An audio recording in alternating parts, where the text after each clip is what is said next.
Yeah, something like that, Leftist Corp.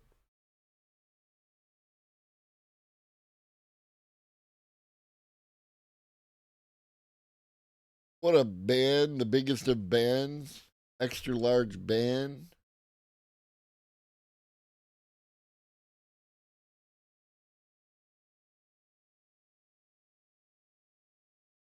No, no, they didn't have a chance. They were mean to robots and then robots killed them. True. All right, let's pick up where we left off. And from England to the U.S., these copper telephone wires could carry 100,000 times less information than this cable. Made a very long, thin strand. Right, but we didn't have those cables, bro. We had the copper wires because we spent a great deal of time installing copper wires. Strands of glass. Fiber optic cable could carry more information thousands of miles compared to copper's 5.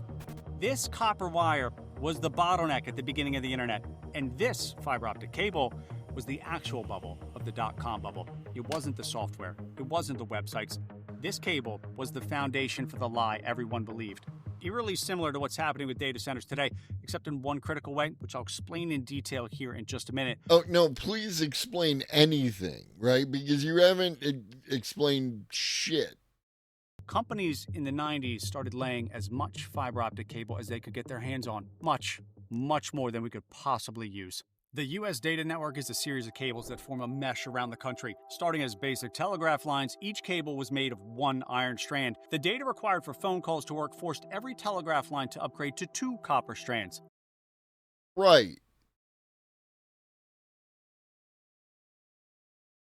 By 1995, the 2 major cross-country cables running from New York to LA had been swapped out for fiber optic cable, with branches running to regional hubs. That was more than enough for what we were doing at the time. What was used mainly went to phone. Right, but it wasn't enough for what we wanted to do in the future. It was enough for this is the dumbest fucking argument. I can barely articulate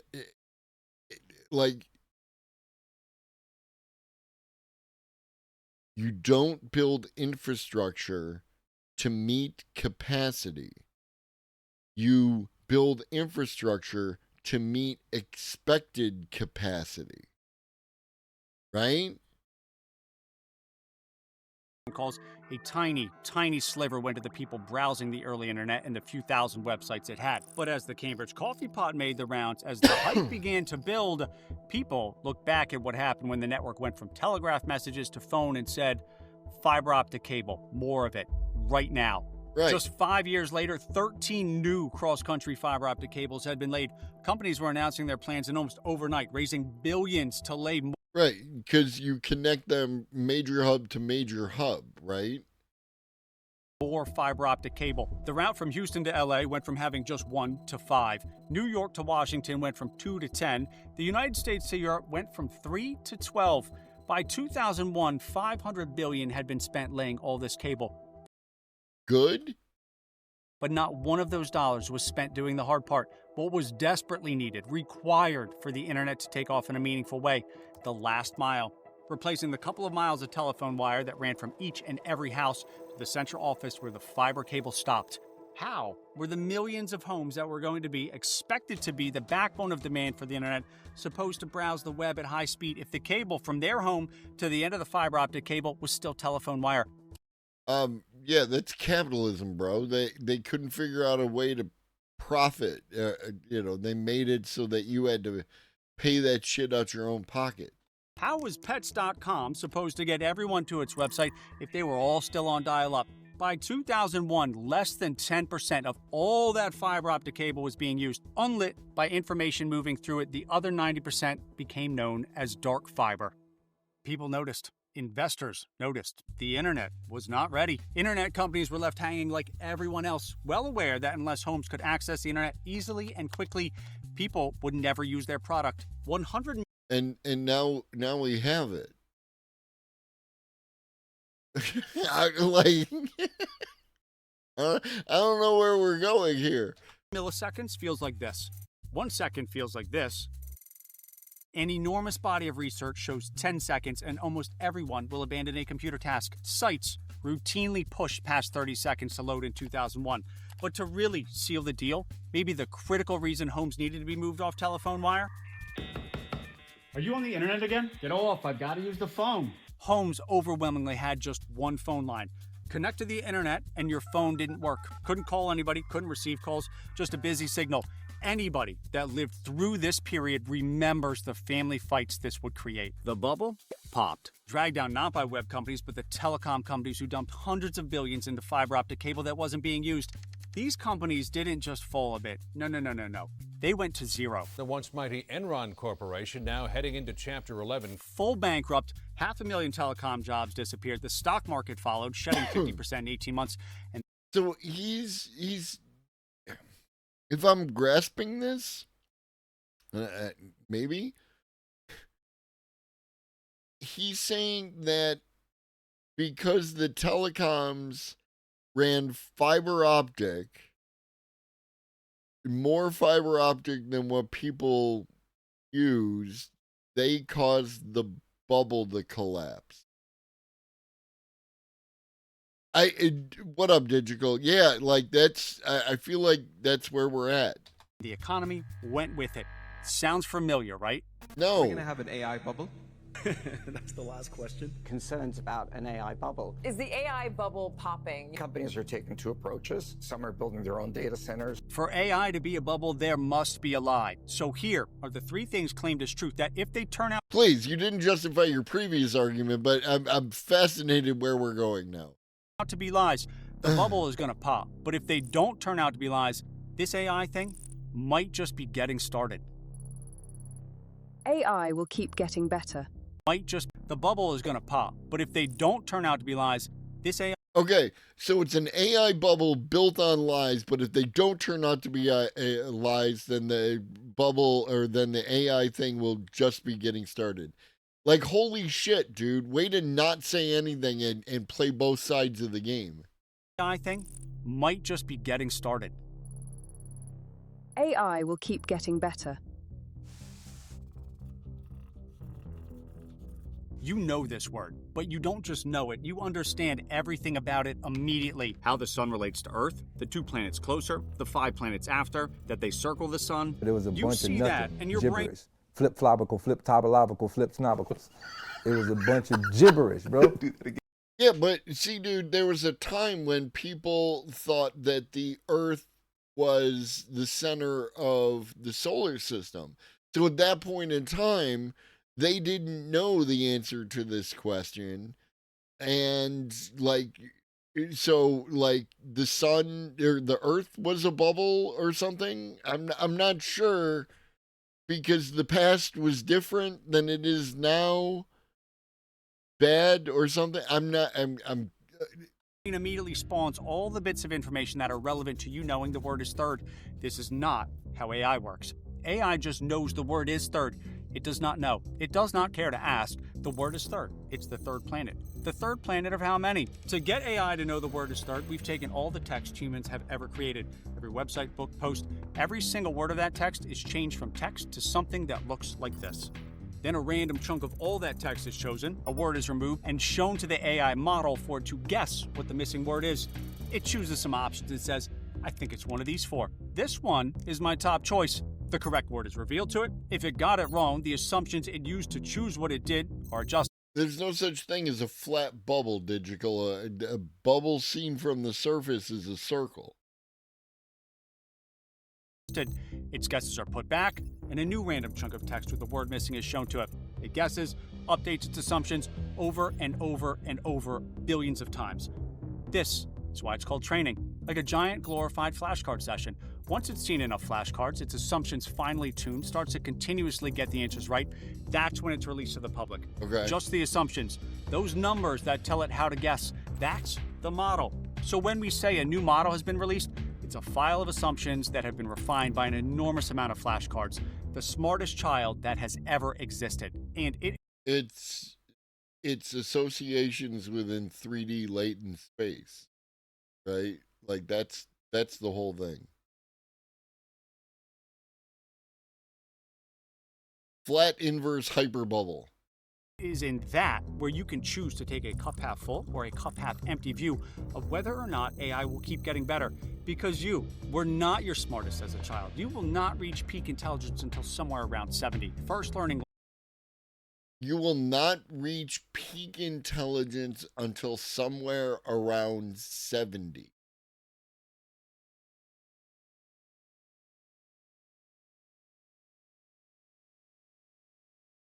Do you really think people would do that? Just go on the internet and tell lies? Language through repetition, hearing it, speaking it. You were forced into math as you went through school. As time goes on, you start to see connections between things that are different but similar, like flashcards and training AI. It might seem incredibly smart. We might call it the smartest child, but that's because we take for granted what a child really knows. A child knows what rain feels like, that water from a cup will spill if you don't drink it slowly, when to start running to kick the ball, how much a piece of paper weighs. Every hour they've spent alive, they've spent interacting with the physical world. They don't know what gravity is, but they know what it feels like. If you show them this, just like you, they immediately know what it feels like and what it tastes like. You can estimate how much it weighs. You felt one before, allowing you to connect what you've experienced to the data you get just from looking at it. Do you know how much information you get? What up, Reed? If you made the wisdom argument, Agrica, I can agree. This guy is just saying a bunch of things in a row and making associations between them without proving any of them. Like, that's the thing. From your eyes. Beamed into your one screen on game day, you see one angle of the game at a time. The standard side angle, sideline angle, from above, cross field, downfield. Most being shot on the workhorse camera of NFL broadcasts, the Sony HDC. 12 of these that each cost about $80,000 are constantly running to make sure every frame of action is captured, ready to be shown at a moment's notice. But only shown when someone in the control room calls out, Stand by camera 2. Take camera 2. The feed clicks over from one camera, which continues to run, to a different one. As this repeats over and over throughout the game, your two eyes are gathering almost the same amount of data as those 12 cameras combined. If you were to hook those 12 cameras and your eyes up to identical hard drives, both hard drives would fill up at about the same time. That's how powerful your eyes are, and why the vast majority of people involved in making AI better see the glass as half full. Text is very useful, but just scratches the surface of actual knowledge. Humans can estimate distances, predict how... I got nothing, Reed. He is making claims with no evidence and just saying a bunch of words in a row. How a shadow will move, generate an idea of what the other side of a rock might look like, even if we haven't seen it. Let me show you something. This is an image of the largest Oh, he put on his glasses. It's Smarty Pants time. gold nugget ever discovered. You haven't seen the other side of it, but if you imagined it in your head, what you come up with will be far better than what AI comes up with. Because if I ask it to rotate this gold nugget around its y-axis 360 degrees, as soon as it has to imagine what might be on the other side, utter failure. It's never encountered the other side of this gold. What? What up, people? Okay. This claim can easily be falsified by the fact that AI video exists. Right? I could... Let's see if I can do it. I don't feel it's necessary, but... Gold nugget home largest gold nugget picture. Show me picture. Where's a good one? Here. This is the kind of image that I want. So I'm going to save the image.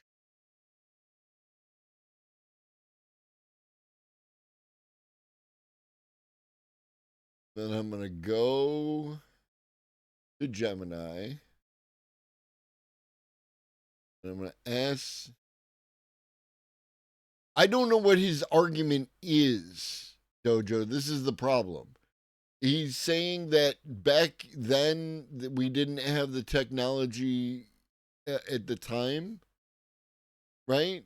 Like that's what I don't understand.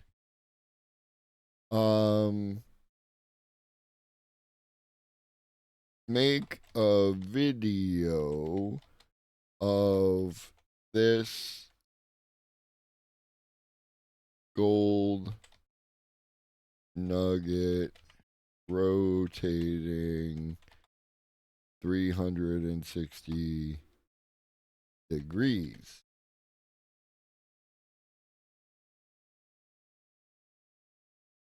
Yeah, if you can fill me in as to what the argument is, Dojo, I'm willing to listen, right? I don't get what he was saying. All I got was that we had copper and then we ran fiber optic, and then because people were not connected to the fiber optic, the AI bubble is CapEx, debt, and overbuilding infrastructure. As soon as you delve into quality, you're wrong. There's an assumption in there that they are overbuilding the infrastructure. Right? We don't know what the demand capacity for artificial intelligence is. That's the thing. Right? If we had a number, then we would know if the data centers are being overbuilt or not. All right. So here's a nugget. This is the same nugget. And then we push the button.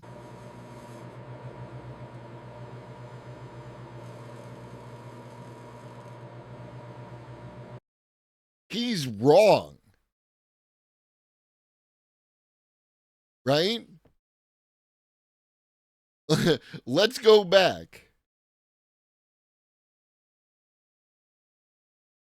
Because if I ask it to rotate this gold nugget around its y-axis 360 degrees, as soon as it has to imagine what might be on the other side, utter failure. I don't know what to tell you. Like,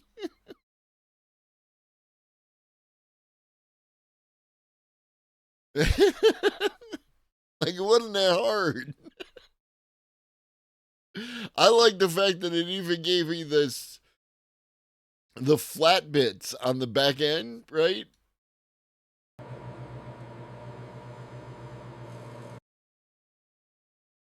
Like it didn't give me a copy of the front side. It gave me a whole different kind of back side.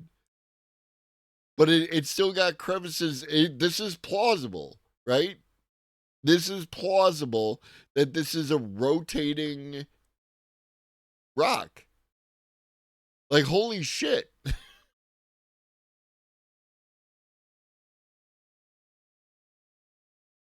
It's never encountered the other side of this gold nugget because unlike a word, sentence, or even paragraph, it is... No, he did the same thing. This is a real, again.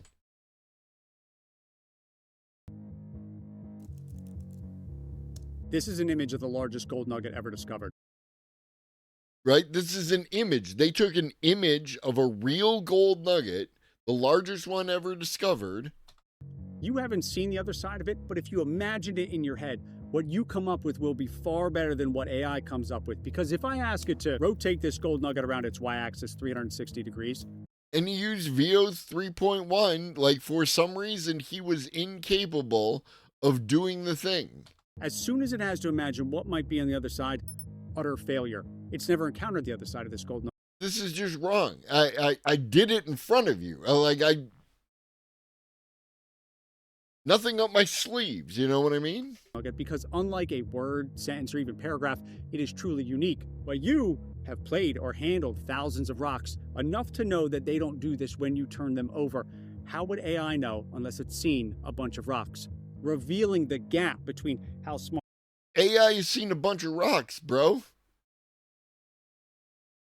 AI is trained on the internet. The internet contains a bunch of pictures of rocks. And now it's time to pop up number 6. Oh, that's a butthole. He is. He's a butthole.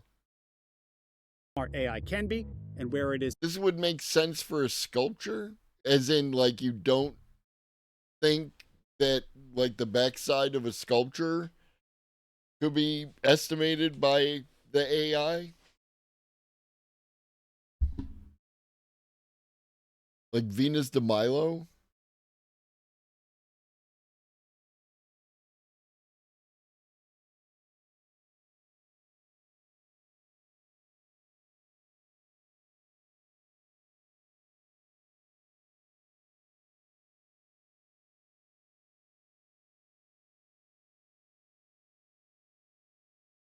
Like, so if I grab, yeah.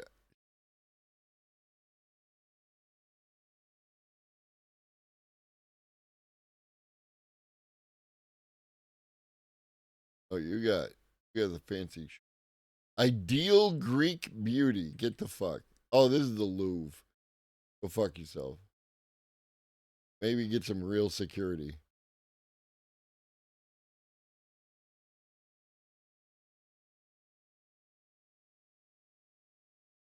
There we go.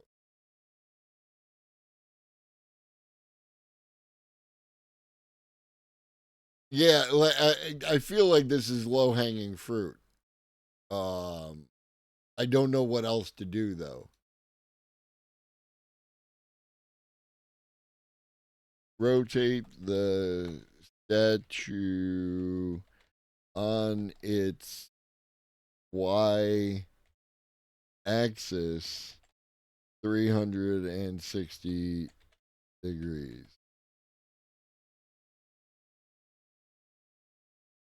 I didn't tell it to make a video.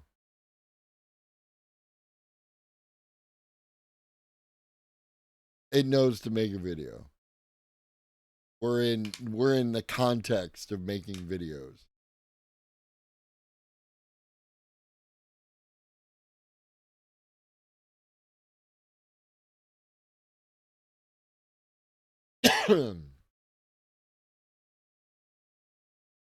No, what would be really neat, Digital, is if it rotated both Venus de Milos.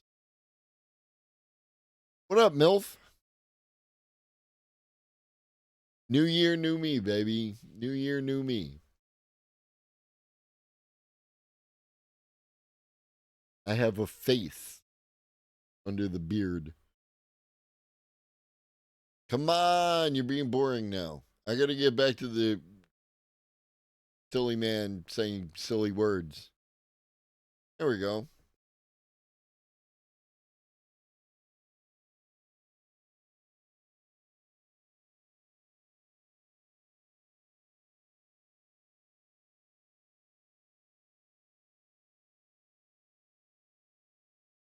So it's wrong, right? Because for some reason it gave it this over the shoulder toga action, which doesn't appear right here on the reference image. We always just smoke the weed, kids. All right, back to dipshit McGee. Today, vision, touch, smell, sound are all far more information dense than text, splitting the question of will AI keep getting better into two parts. Can it and will it? It can, but will it play with thousands of rocks becomes a question of... We need more data centers. Some of you may not have heard this yet, but our sponsor, Public... Yeah, get the fuck. At least it's a short ad read.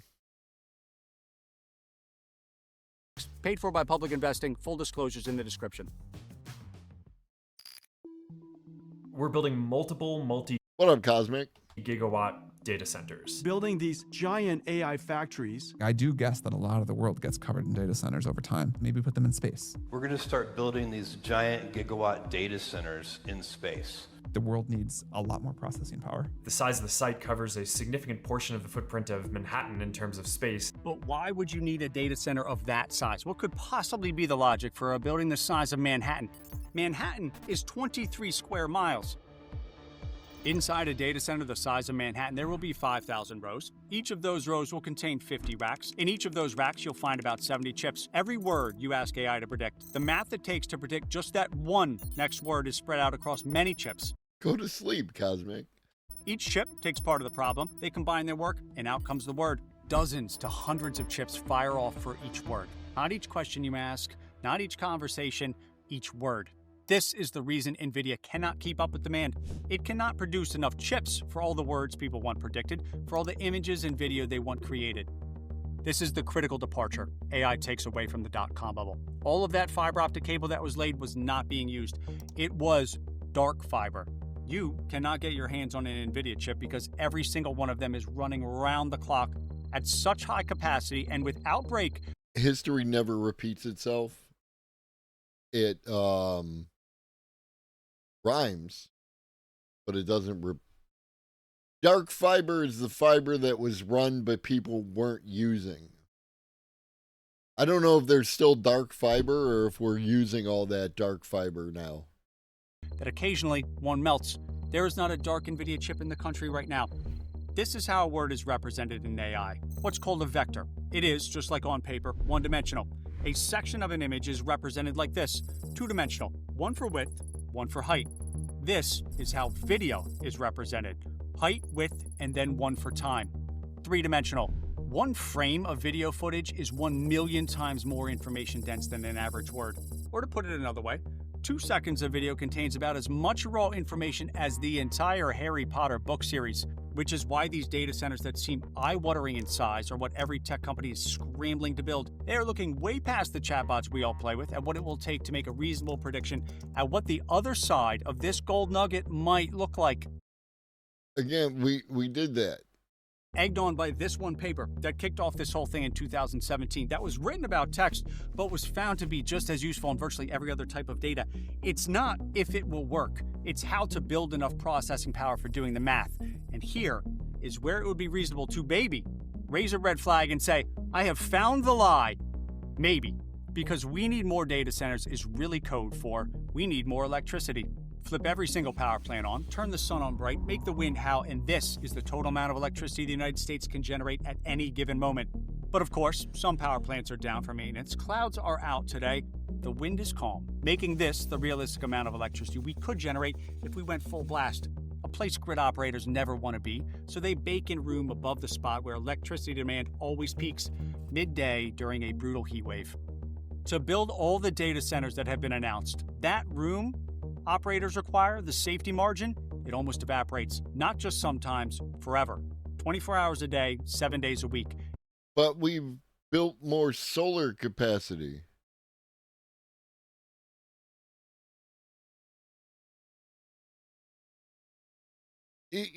No, his argument relies on a stagnated amount of power generation, and it's not. It's being increased. It must always be on because data centers don't turn off. Mix and match however you like. The amount is equal to 100 nuclear plants, tens of thousands of square miles of solar panels, plus batteries, half of Texas worth of windmills. This doesn't happen. Electricity demand doesn't grow this fast, has never grown this fast in the history of humans. Scrambling to find electricity.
Okay. So this graph starts in 1949. And this is consumption, not demand. I'm not sure if that's the same thing in this context. But This is the historical, which is also the NEMA. This is the McKinsey, which shows an uptick, in which case he would be correct. And this is the EIA, which actually shows less than historic. Driven by data centers and transportation electrification, U.S. electricity demand will increase 2% annually and 50% by 2050, according to NEMA. And that is, I'm sorry, this is NEMA. They chose a dark blue that is almost black. This line up until this point here is the history. From here on, it's the NEMA. But this is not just data centers, it's also transportation electrification.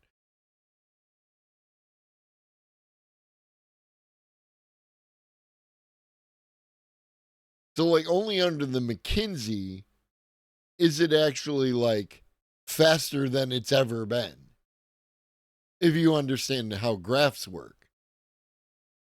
This dude's full of shit. To the point of turning What the up, Sir infamous nuclear Didymus? plant 3 Mile Island back on, or taking on all the complexity of having their own power stations built. They have this paper.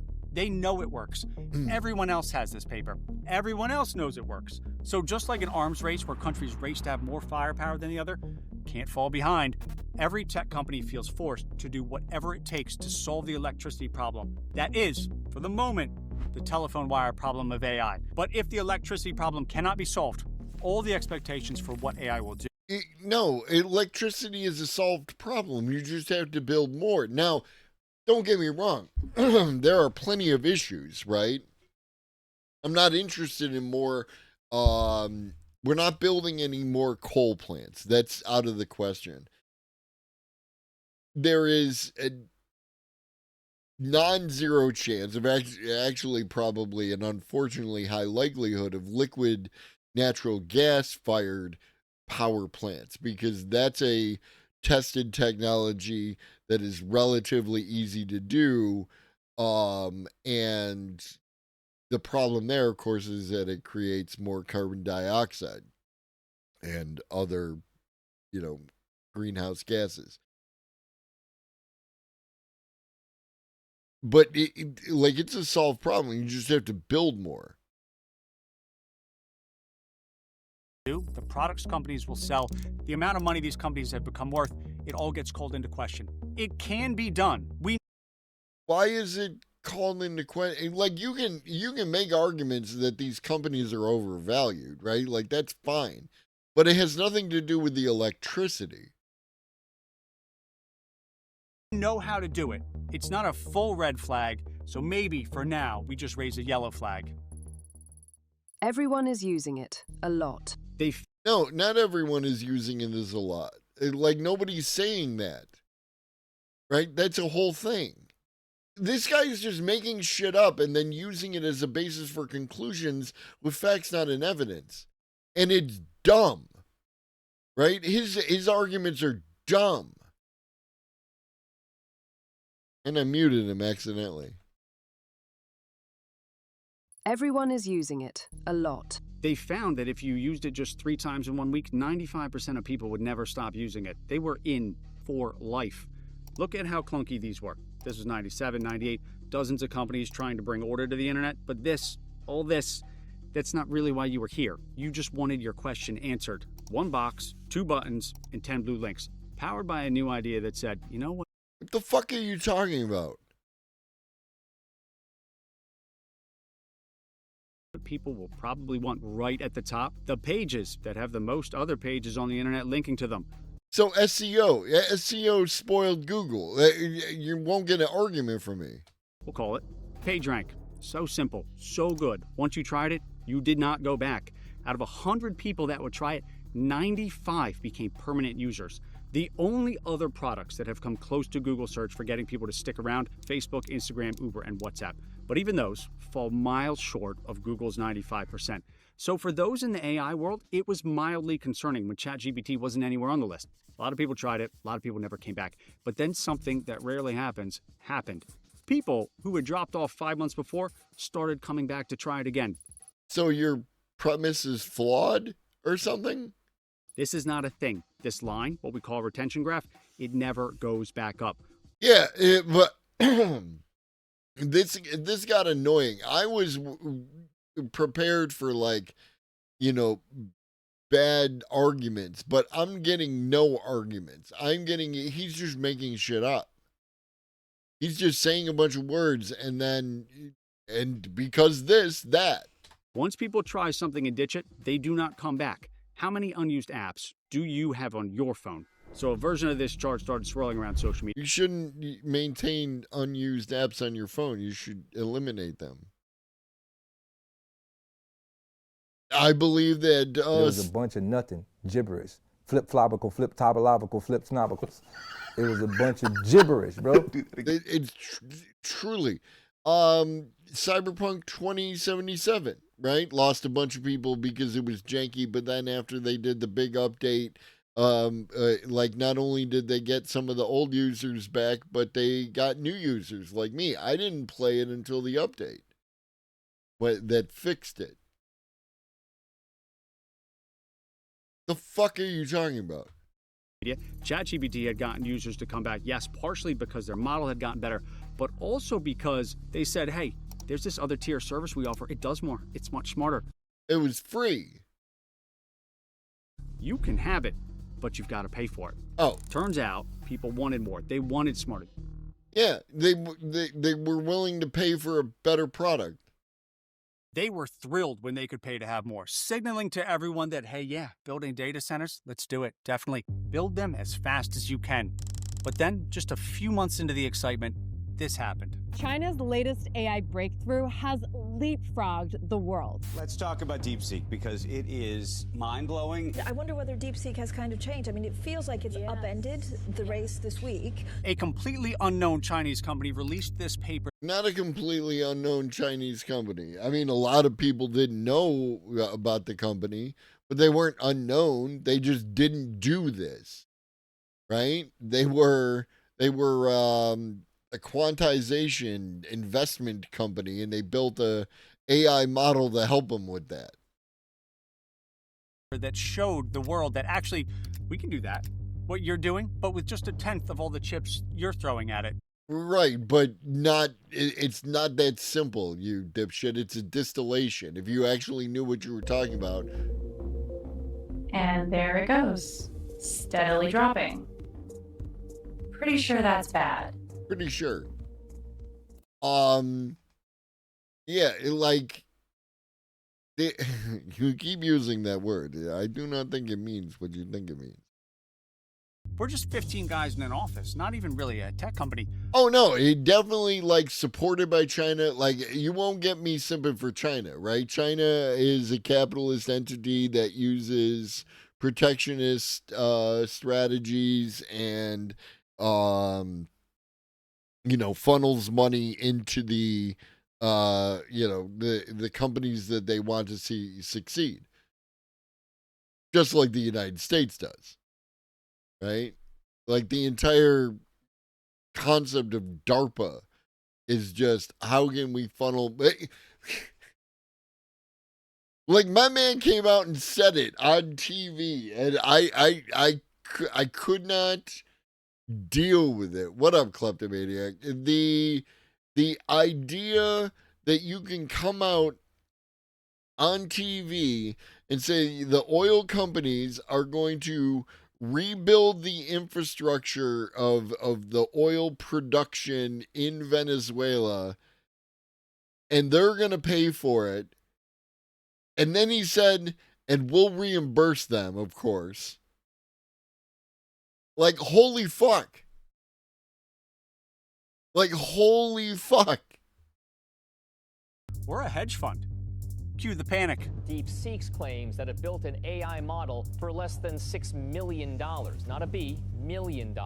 Down big, especially the tech-heavy NASDAQ. Shares in the advance. Yeah, but they didn't build it from zero. Again, they used a distillation of existing models. Computer chip maker NVIDIA plunged overnight. NVIDIA dropped 17%. NVIDIA just erased $500 billion in market cap. And then, right?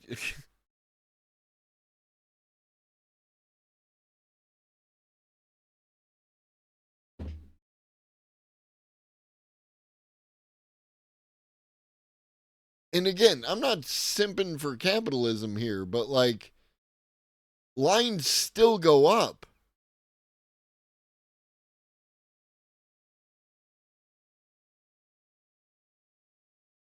All because of DeepSeek. Many thought this was a crystal clear news signal that, hey, data centers? No good. Shut it down. Unable to put themselves in the shoes of the people who know the difference between how a word, image, or frame of video is represented for AI. People who immediately thought, that's interesting. I wonder what happens if we take that and use all the chips we have instead of just the 10th they used. This whole thing will probably get 10 times cheaper. And so it did.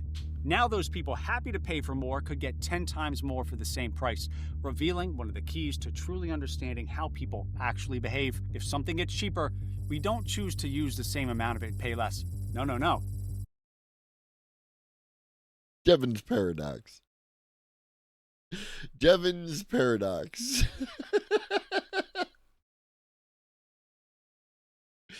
(1858) Jevons paradox. We choose to pay the same amount and use a lot more of it instead. What's called Jevons paradox. On average, one whale had 2,000 gallons of oil in it. Oil that was, just like electricity today, the way people lit their home, except that enough whale oil to keep one lantern lit every night for 1 year cost $1,200 in today's money, making hunting whales an extremely profitable yet brutal profession.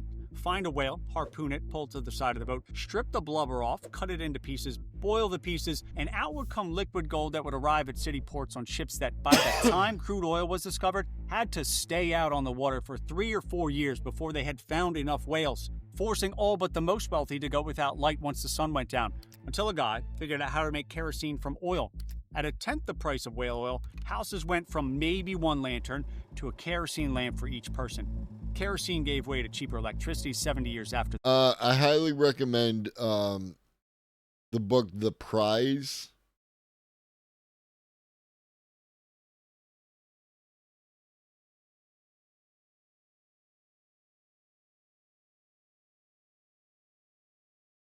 By Daniel Yergin.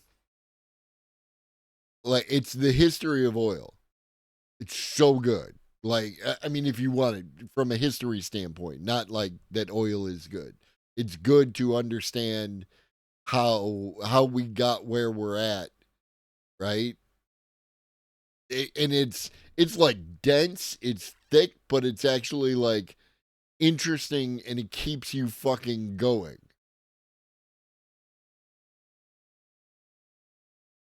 That, a lamp in each room turned into dozens of light bulbs throughout a house, to today, where people have more lights than they know what to do with. Just like the car, refrigerators, coal, oil, farming, Jevons paradox frames the story of every major technology. Humans like... Including electricity, you dipshit, which is the entire argument you made earlier about why the fucking data centers aren't going to work. They're going to be dark data centers or some shit. But Jevons paradox indicates that electricity is something that you can get people to pay for and they want more of. And we are engaged in a tremendous amount of electrification going on, and we're trying to get away from fossil fuels, generally speaking. And like, there are opportunities abound for people who can capitalize on that market. That's capitalism, my guy. Stuff. Comb through the data, look at the slides, and you will see chart after chart that looks like one of these. That shows 1 year after the DeepSeek incident, AI use has increased 50x. Not 50%, 5,000%. When you think about what AI is today at its core, it is a repackaging of something people were using incessantly before any of these LLMs. Why is he walking? It's just repackaging. I would like to point out he's not touching grass. He's walking on dirt and... the data we were all consuming before, using the same cables, same protocols, same devices. It is even, with a few exceptions. And he walked over to the tree and looked at it and then walked away from the tree. Does this guy even know how to human? The same companies, the giant redwoods in the forest, unfazed by storms, high winds, or the occasional drought, while the AI startups are the seedlings scattered throughout, trying to find enough room to grow to become one of the giants. Most won't make it, but the forest will barely notice. If bubbles have a second trait they share, it's that the thing being promised is new, a green field. The start of the internet was a new fragile thing. How do we use this thing? A bright green field with trees just starting to sprout up. Today, it is a massive, thriving forest. And this thing we're calling AI is that same forest expanding, the giant redwoods getting taller, new trees being born. So if the electricity gap isn't solved, a raging wildfire rolls through here. But if it is, with the number of people using it, the headroom for it to get better, the idea that today, now, AI is a bubble that's about to burst like the dot-com bubble is likely missing the forest for the trees. What?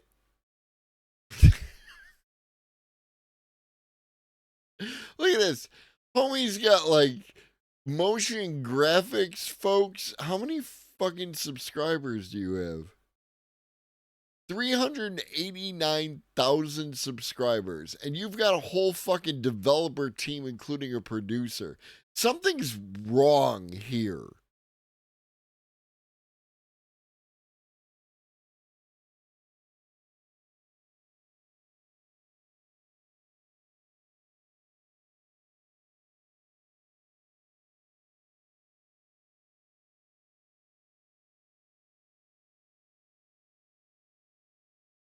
Weird to lump Enron in the dot-com bubble. Sure, it happened around the same time, but it failed for a much different reason.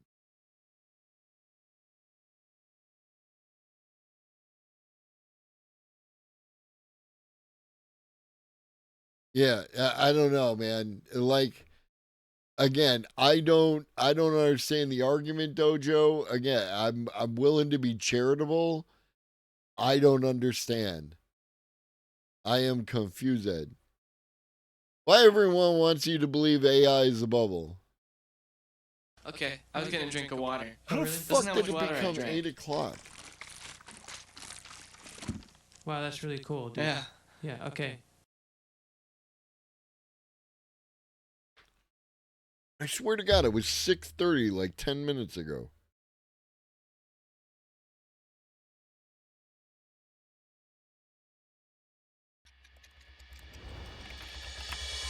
So by now, you've probably seen a dozen of these AI bubble videos. How NVIDIA and Yes. OpenAI fuel the AI money machine. I believe the AI industry is in a very big bubble. We are in an AI bubble. Is it a bubble? But what they've all missed is what's truly behind it all. Please. And I don't blame them, because the bubble is confusing as it is, and that's all by design. While this tech company funds this, and in this one back around in a loop, Wall Street has been bankrolling the entire AI infrastructure boom using the very same tactics that crashed house. His argument is that just like the dot-com bubble, AI will continue to dramatically improve. Okay, but I don't understand. Like, no, I was really listening. And don't, please do not assume that I wasn't listening. I was, throughout that entire video, I was attempting to analyze the arguments. The arguments were bad. They were not good, Dojo. Okay? He did not present the evidence and then make a conclusion supported by that evidence. He said a bunch of fucking words and then made claims that other people in the chat noticed were like disconnected from anything that he was talking about. Now, his argument is that, like the dot-com bubble, AI will continue to drastically improve, or dramatically improve. Sorry, glasses. I am not sure, right? But what does that have to do with the lack of electricity that is going to be required to run these data centers? And what you said earlier about the dark data centers, you know, because I retained all the information. So that's what I'm trying to understand. He said power could be a problem, but that it could be solved. Did you hear that part? I did not hear him say that it could be solved. I heard me say that. I heard him go off into the woods and talk about the fucking trees. Okay, Dojo, I will defer that I missed it. You're right. I wasn't listening. In 2008. Only this time, I don't think it's a bubble. It's far worse. It's a $1.8 trillion black hole where money goes in and it never comes back out. Just like before, it will only be off. That's literally not how money works, but go ahead. I don't know who I am anymore. I'm getting too much money.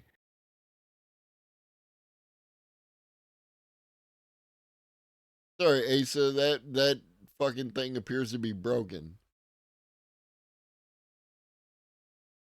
Thank you for the bits, though. They are much appreciated.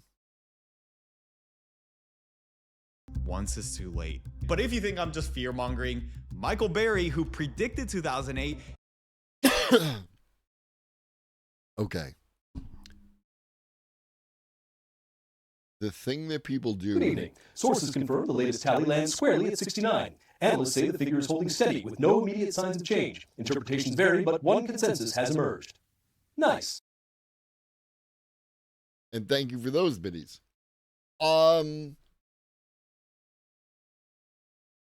The thing about Michael Berry is, yes, he was right about 2008. Okay? See The Big Short. It's a great movie. Right? But he was wrong about other stuff. That's the problem. Right? He was wrong about other things. Is already making the same bet. Look, it doesn't matter at all whether you're for or against AI, it doesn't. Because I'll show you how you're already paying for it in a way that's actually easy to understand and what I think is the biggest bet in human history. And even if they get it all wrong, guess who will end up paying for it? AI. Oh, us. That's capitalism, my dude. They take the risks, we pay for it. AI is real. And it Sorry, Asa. This is the future. This is the now. is going to change every industry. The idea that chips and ontology is what you want to short is batshit crazy. Yes. That I agree with, Dojo, and that's ultimately my issue with the entire video, right? His arguments were poor because he never substantiated any of his statements. 100%. On that, we agree.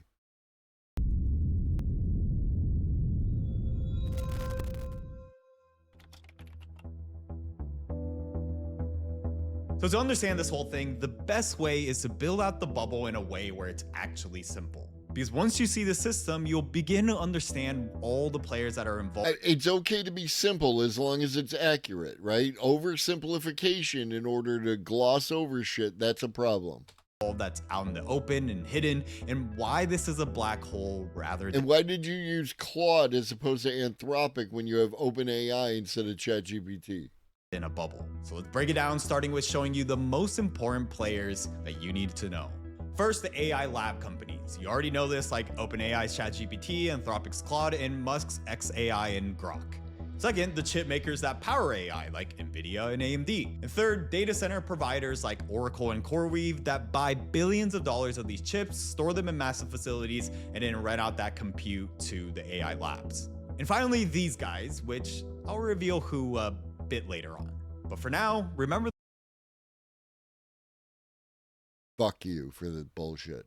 Those three to understand how the system is artificially propped up in a circular loop. And the loop begins with NVIDIA, the most valuable company in the world. And as you'll see, where... Is this all we're just gonna do, the fucking... them investing in other people?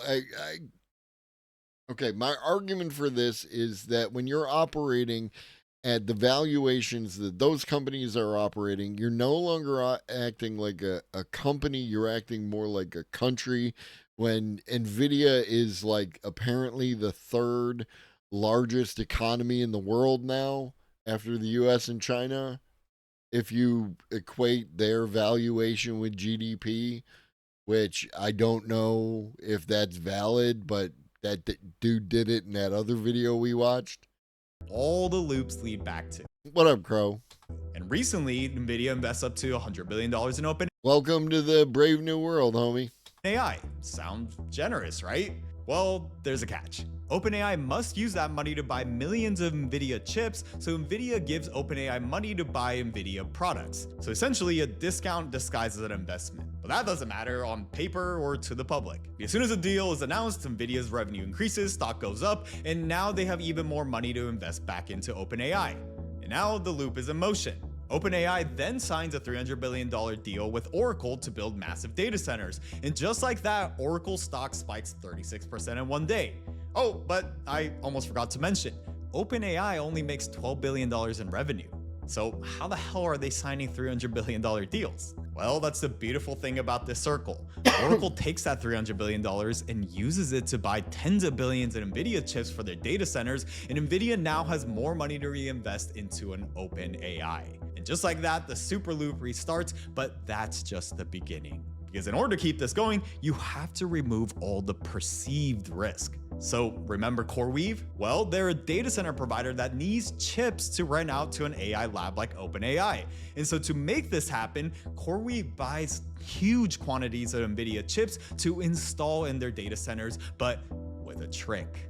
The deal NVIDIA generously gave to CoreWeave is that if they can't find enough customers, NVIDIA will buy any unused chips back risk-free. But hold on, there's more. When CoreWeave filed for IPO recently, it turns out that NVIDIA owned 5% of the company.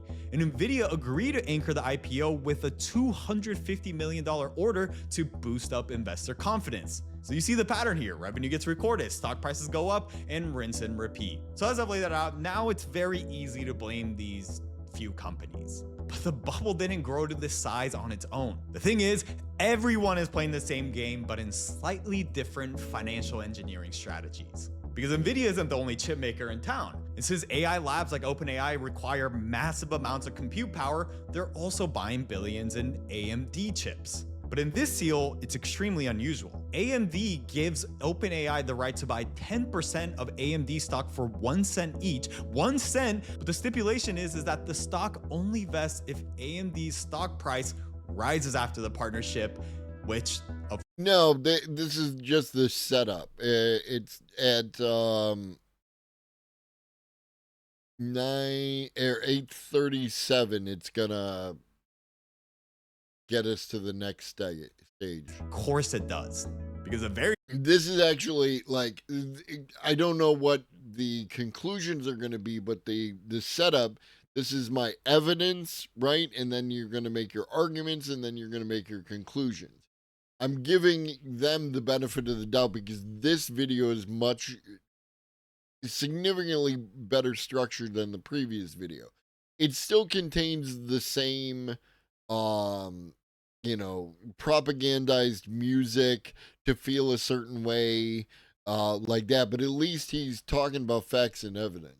Every second that OpenAI publicly announces this massive AMD deal, AMD's stock spikes. And today, AMD's stock price is actually higher than NVIDIA's. And this is exactly where our fourth and not so secret player comes in, big tech. Oh yeah, you really thought that they wouldn't be here? Amazon has invested $8 billion in Anthropic, the AI lab that makes Claude, and in return, Anthropic has to use AWS cloud and chips. Google does the same thing, but $3 billion into Anthropic, and don't think OpenAI isn't taking similar deals. Microsoft has already pumped $13 billion into them to keep them locked into their infrastructure. So what does this all create? It removes actual competition and replaces it with this multi-headed dependency where everybody's betting on everyone else in this small little circle. Yes. Correct. That's capitalism. And within those bigger circles, smaller bubbles are growing by the day. Like when NVIDIA invests in xAI, Elon Musk's AI lab. And as you've seen the pattern by now, xAI buys NVIDIA chips. But what you may not have heard about is that xAI absorbed Twitter or X earlier this year, so xAI can pull data from X. Are you like living in a fucking cave somewhere?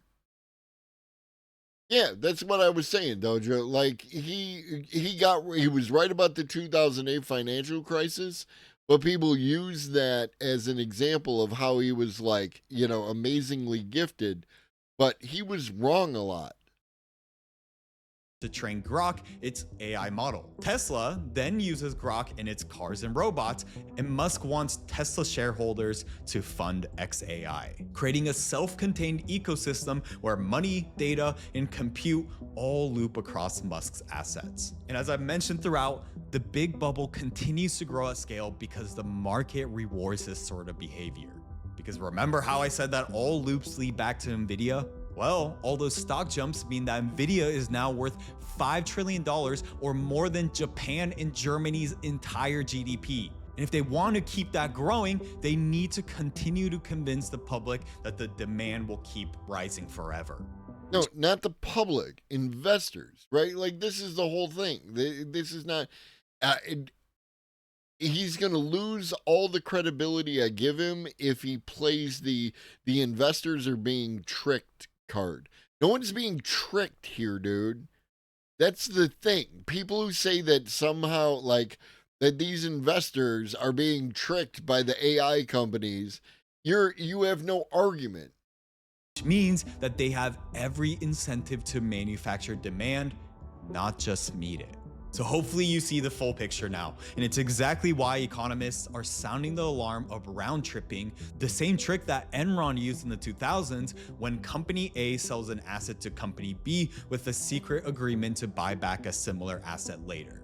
And the result of that looks like but that's not the thing that you just showed. That's a different financial shenanigans. Companies making money when they're really not. So I think you don't need to be a genius to know why the... So in spite of the fact that NVIDIA is making all the chips and people are buying all the chips, apparently NVIDIA is not actually making money or something. These are red flags. But even with all that said, is this really a bubble though? Well, to answer that, I need to tell you about the hidden players quietly making all of this happen. Because it's during times like this, whenever futures look uncertain, like in this AI bubble, people always turn back to what feels real. Like gold. It's real money and it doesn't get printed away every time. It's not real money. Gold is not real money. Gold is an artificial currency just like every other. It's not real money. There is no real money. If you're going to try to get me...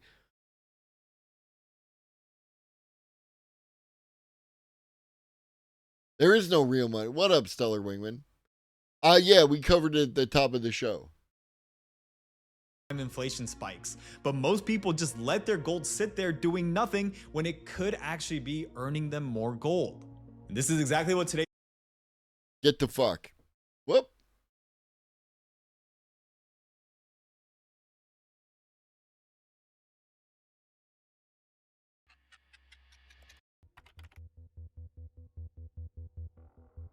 Because while everyone's been distracted by these headlines and stock prices, Wall Street has been quietly buying up the actual infrastructure that is needed for all this to function, from land, data centers, and power. And along with big tech, they're making the biggest bet in human history. And as you'll see, they're willing to pay any premium to make that happen. And the thing is, we've only seen the beginning. By 2030, $7 trillion is said to be spent on data center.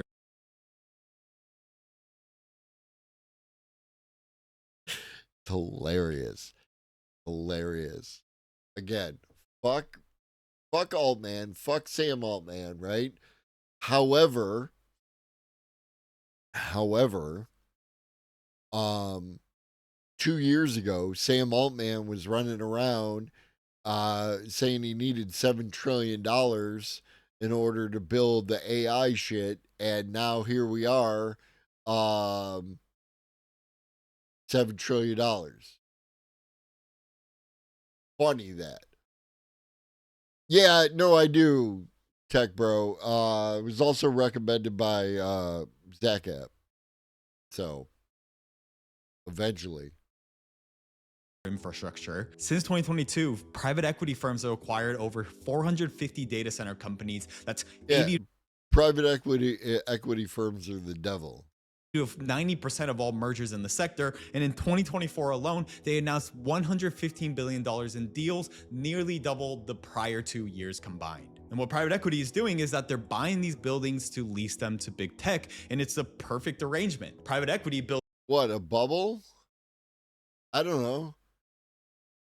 I'm not entirely certain that we're actually like in a bubble that is going to burst. I don't know that that is. Oh, Skynet?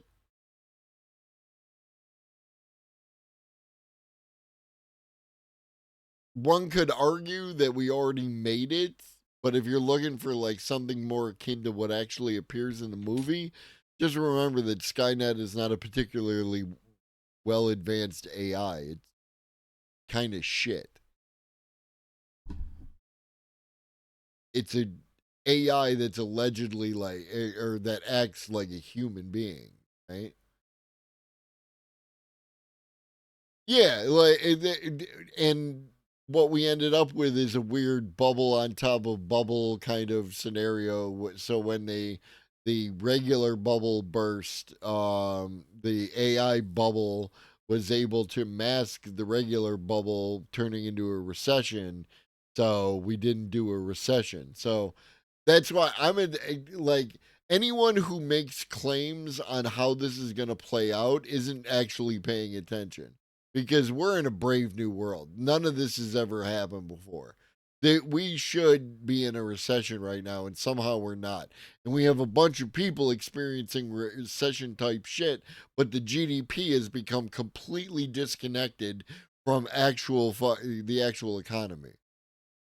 A shell to collect rent payments, and big tech invests their money into faster and better AI tech while keeping the liability off their balance sheets. But you might be thinking, why is no one talking about this? Well, simple. What do you think gets more clicks? ChatGPT passing the bar exam, or a company most people have never heard of like Blackstone acquiring multi-billion-dollar data centers? Yeah, so like most of y'all watch James from the internet and a bunch of other fucking people on this site, Twitch, right? Like, you know who Blackstone is. Like this, maybe most people don't. Maybe most people don't. Right? That's probably true. And he's not talking to us, he's talking to them. Blackstone. Become an AI player. Okay, and now you might be thinking, well, so what? Well, because this is how the risks multiply. First, if this AI boom ends up cooling off and hyperscalers need less space, private equity is about to be stuck with empty warehouses full of unused. Private equity is never stuck with anything. They'll sell it off, or they'll keep the land and they'll tear it down and put up a Red Lobster.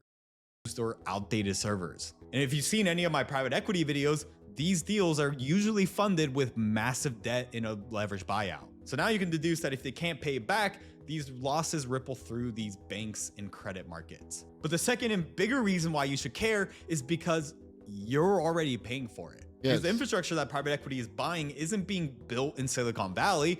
It's happening in your neighborhood. Right. Private equity-backed developers are buying up farmland and industrial parks in suburbs across America to build these massive data center campuses. So places that used to be quiet rural counties are turning into server farms so big they make Walmart look small. But I guess the good news is that people... Yeah, no, that's the thing, Dojo. Like, we are so off the map of that which has come before. Like, people are, and this is what I remember, that the, history doesn't repeat, but it rhymes, right? Like, so people start looking for expectations of a repetition of a previous fucking thing. It's not going to fucking happen. Something all new and all different weird is going to happen, and it's just going to suck for most of us. Are fighting back. In Virginia, where a lot of these data centers are, a project with 84 data centers where one data server is the size of 2 Walmarts actually ended up being stalled, along with $46 billion in other developments. But this community backlash isn't just about land. And what all this investment from private equity fails to mention is that it's actually about power. And a perfect example is OpenAI's $500 billion Stargate project that will require 10 gigawatts, so power enough for 20... Oh, you mean electricity. I mean, yeah, it's about power, but not what you think. 6 million homes, or the entire state of Texas where I live in. And that's just one project. With the amount of investment into US data centers that are being built, it's estimated that combined, it will now draw as much power as 10 to 15 major cities, not to mention the millions of gallons of water a day. And the thing is, the US grid can't handle this. One nuclear plant is around 1 gigawatt of energy, and we built one in the US in the last 30 years. Renewable energy is currently limited by tariffs, and data centers take around 2 to 3 years to build, while power plants take 5 to 10. So what are these companies doing? Well, you really think that with all that money from big tech and private equity, they haven't found workarounds? The solution has been installing gas turbines directly at these data centers, and they're strategically choosing power plants. States like Tennessee that lets them fast track environmental review, all the while going against their own green plan. Oh, fuck, Dojo. I mean, that's it, like, yeah, that would be super cool, right? Like, we have, and that's ultimately where I fall on the thing. I just don't know when it's going to happen. Like, there's a potentially grand, wonderful future on the other end of this. What's going to happen between now and then is the question. Pledges that they made to show how much they care about the environment. And that's exactly why nearly 1 in 5 US data centers are now concentrated in communities already dealing with a bunch of pollution. So with all that said, I think that you and I can at least cut some slack if they're at least paying for the increased power usage. But lobbying is also in there. They're blocking laws that would make tech companies pay for the grid upgrades that they cause. So instead, regulation allows utility companies to spread the cost across everyone, meaning you could soon see an... Yeah, this is nothing new either. Like, this is... The electric companies have been doing this long before we had all these data centers, right? Like, this is the electric companies raking us over the coals because they can. What are you going to go use the other electric company in your neighborhood? He already did the ad. It was for gold. Extra $10 to $20 on your monthly bill. And even if that sounds like peanuts, if 50% of Americans live paycheck to paycheck, every dollar is going to count. Now look, most of you Yeah, but you got them trying to invest in gold, like a... watching are Americans who care about a strong economy. So maybe I'm just being a devil's advocate here, but could this all be forgiven if private equity-backed data centers create tons of jobs, right? Well, during construction, it does. A new data center can employ over 1,000 workers for construction, but once it's built, a typical data center actually only employs around 50 full-time workers. That's it. That's if the 50 sounds like a lot. Data center even ends up being used. Because the thing is, there are already signs that we're building far more than the market will ever need. Because remember, CoreWeave, their entire business model depends on renting out chips to AI labs from their private equity financed data centers. But the thing is, chip rental prices are crashing. NVIDIA B200 chips went from $3.20 per hour per chip to now $2.80 per hour, which is... That's crashing? But yeah, we did talk about how in Spain there's investment shenanigans because the people can't offload the solar farms that they're building because the cost of electricity is cratered, which is neat. Is below break even for many of these sort of operators. So that's sort of a red flag of oversupply, but it introduces the risk. Let's say if the demand that we're predicting never catches up, entire data centers could become stranded assets. And it's happened before, just like the 19th century railroad lines that lead to nowhere. And so if data centers become underutilized, the lenders who... Right, because again, it's not that they led to nowhere. They led to places where people were. It just wasn't profitable to do that shit. Finance all this. Yeah, maybe you're right, Stellar Wingman. Are going to take some massive losses. And with all these things connected, huge parts of the AI supply chains could become financially distressed. So you might be thinking that everything that I'm saying so far, doesn't that point to a bubble? From the circular funding to private equity building infrastructure that no one might end up using, not to mention the cost that... There's a lot of qualifiers in what he's saying. Communities pay while getting their jobs potentially replaced.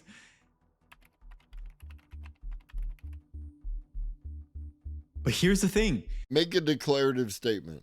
When the bet is as big as potentially replacing human labor, it's not going to be like other bubbles where if it pops, the market resets and life goes on. This bet is different. And so obviously I can't predict the future, but to show you why, let me walk you through the 3 scenarios of what will happen next to understand why this is a black hole. So since it's been a little bit too doomer, for your sake, let's start with the best case scenario. The hype actually catches up to reality and AI grows into its insane valuations and actually delivers on what the tech bros promise. And it's not that far-fetched. Think of like the dot-com bubble. Yes, a ton of companies went bankrupt and markets crashed, but from it came Amazon, Google, or even YouTube that you're using right now. And the same could happen here, where from the fallout, we get real technological breakthroughs and AI really does become a force multiplier that democratizes opportunity instead of deepening inequality. Because what if the early research stays true, where AI tools have been found to help lower skilled workers earn more, work faster, and compete better? And although without a doubt, some jobs will be replaced, but also millions of people end up upgrading their careers. So that's the best case scenario, but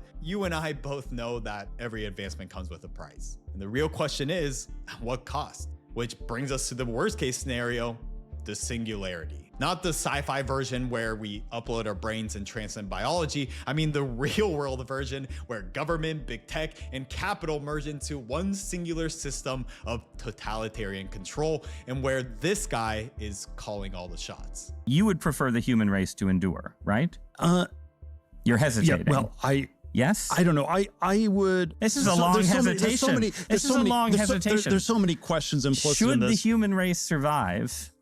Yeah, it sounds insane, but is it that far-fetched when it's already happened before? After what happened in 2001, the US quietly rolled out total information awareness, where it justified wiretapping, mass data collection, government agencies spying on citizens, all because of fear. So when the playbook is all the same, is it crazy that in the worst case scenario that this happens in the name of security? Again, I don't know, but hopefully we don't end up in this dystopian nightmare. So what is the most likely scenario? Oh, there was some creators say it's a bubble. He went right from best case to worst case to most realistic. Others say it's not, or maybe a combination of both, but I really do think that they're all looking at it wrong, because everything I've described so far isn't a bubble. It's more of a black hole. And there are 3 primary reasons why. The first is there's no exit. Big tech and Wall Street and the world at large are in an arms race to meet AI expectations. Right. But AI infrastructure isn't capital that you can just pull back from. It's capital that gets sucked in the more you feed it. Every new chip requires more power, more servers, more cooling, more debt. And once the build out starts, the only direction is forward, even if demand never materializes. Not to mention, because so much of this is financed with private credit at double-digit interest rates, these companies can't slow down. They have to expand not because demand is real, but because the debt also requires it. So this isn't like a normal bubble where you're buying assets hoping to flip them later. In this case, once a data center is built, who the hell are you going to sell a giant server farm to? Which leads to the second point, that there's no truth. These assets stay on the books at full value because they barely trade. And there's no price discovery until a bankruptcy forces a fire sale. So on paper, everything can look healthy, even if the real value is collapsing underneath. And because most of this sits inside private equity, private credit, and corporate balance sheets, the public might not ever end up seeing what's actually happening. Just like Enron was able to get away with it, clever accounting lets you Enron didn't get away with it. That's the whole point. Yeah, no, absolutely leftist court, but you can't say that Enron got away with it. It was happening until they failed, and then they took Enron down, right? They didn't get away with it. It eventually all collapsed.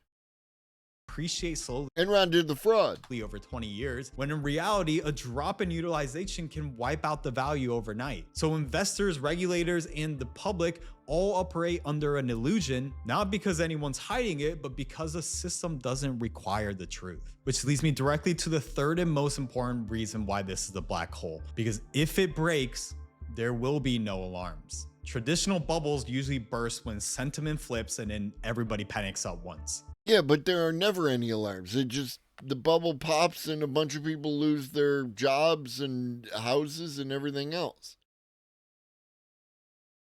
But I don't see AI collapsing that way.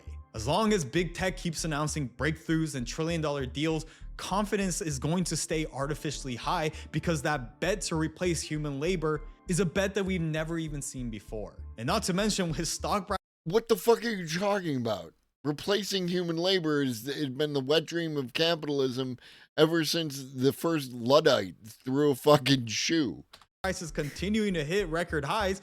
No one's pulling the plug anytime soon. But even if like confidence really does slip to like record lows, I don't think it will even be a sudden pop. It will be more so a slow bleed where server farm construction pauses. AI startups quietly start shutting down and utilization starts dropping. And again, because private credit is financing a lot of this, the public might not really notice for months. So to put it simply, this won't be like a Lehman Brothers moment like in 2008. It'll be more so like 1,000 micro failures all happening slowly behind closed doors.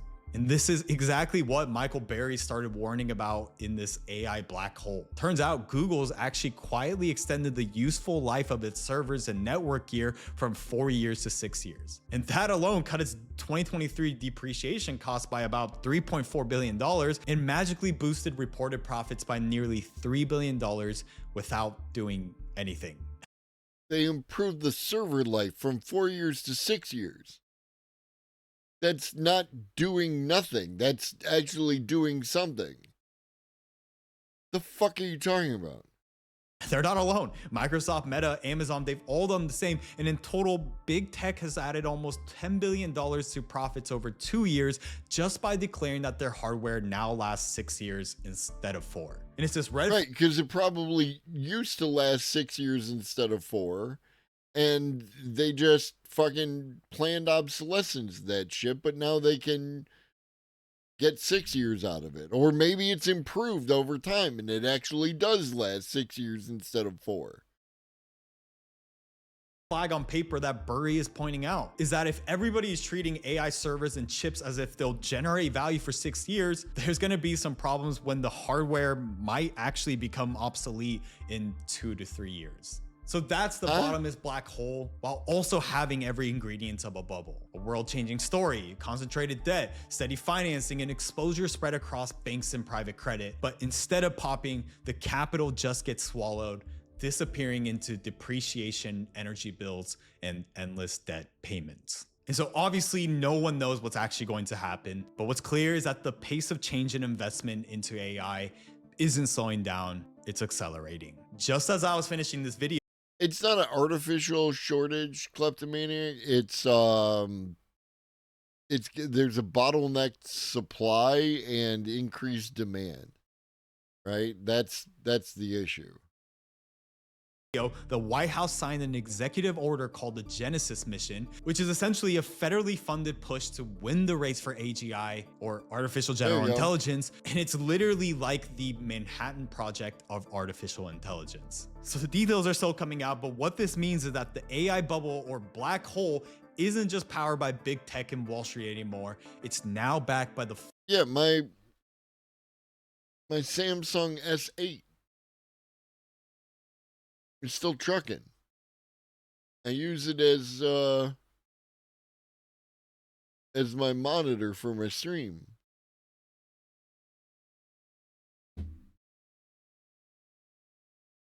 Full weight of the US government as every country competes in this era's Cold War arms race. And again, it's this big bet that the world is competing on that makes it foolish to call this an AI bubble instead of what it is, a black hole. So whether you're for AI or against it, but I'm not sure. Here's what you can do. Learn how power moves, and don't be the guy in the comment refusing to embrace change. And you can't do that. You can't use power in one context, meaning electricity, and then power in another context later in the video, right? You're doing the thing. The problem is capitalism.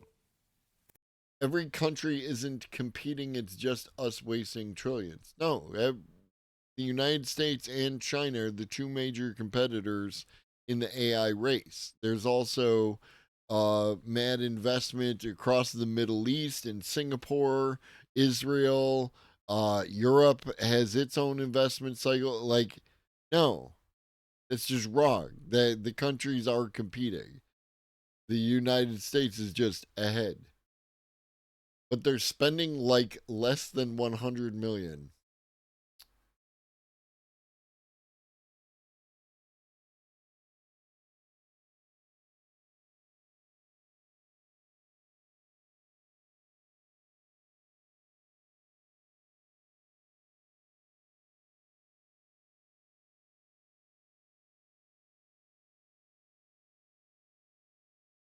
China's total AI spending is projected to reach 84 to 98 billion in capital expenditure for 2025.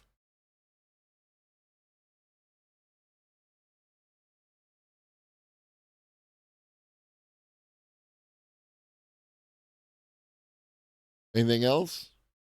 Or do you just want to take the L and understand that you don't know what you're talking about? Okay, you can't move the fucking goalposts. I have zero tolerance for that shit. Say what you mean. Back it up. Don't fucking vague gesture and shit and then move the goalposts. You said it. Why did you say it if it wasn't true?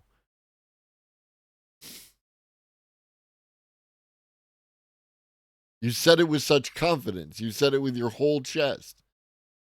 And you used it as an underlying position for your argument. And on that note,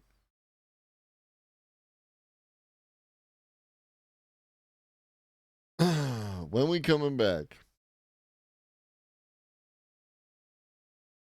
Only if you count Taiwan as China, which Taiwan doesn't.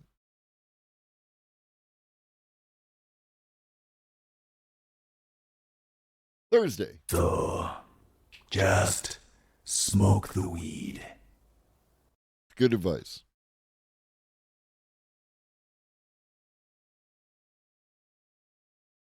I don't know.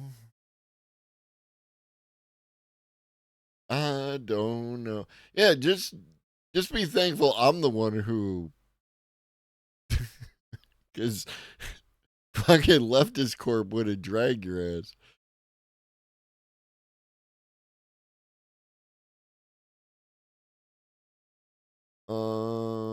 Who we gonna raid? Who we gonna raid? No video gamers. Bling.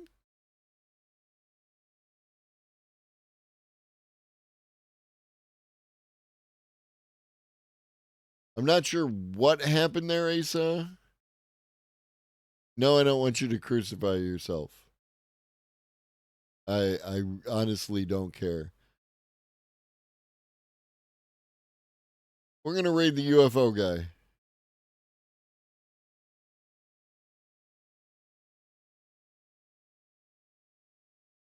All right, I will be back on Thursday with more AI and AI accessories. And then Friday. And we'll get to, sorry, Leftist Corp, I didn't get to the Rage Bait video on Suno, but we'll definitely do that on Thursday. Okay? We will watch that. In the meantime, drink your water, eat some food, take your meds if you forgot, and always remember that Shaggy loves you. So do I. Be great.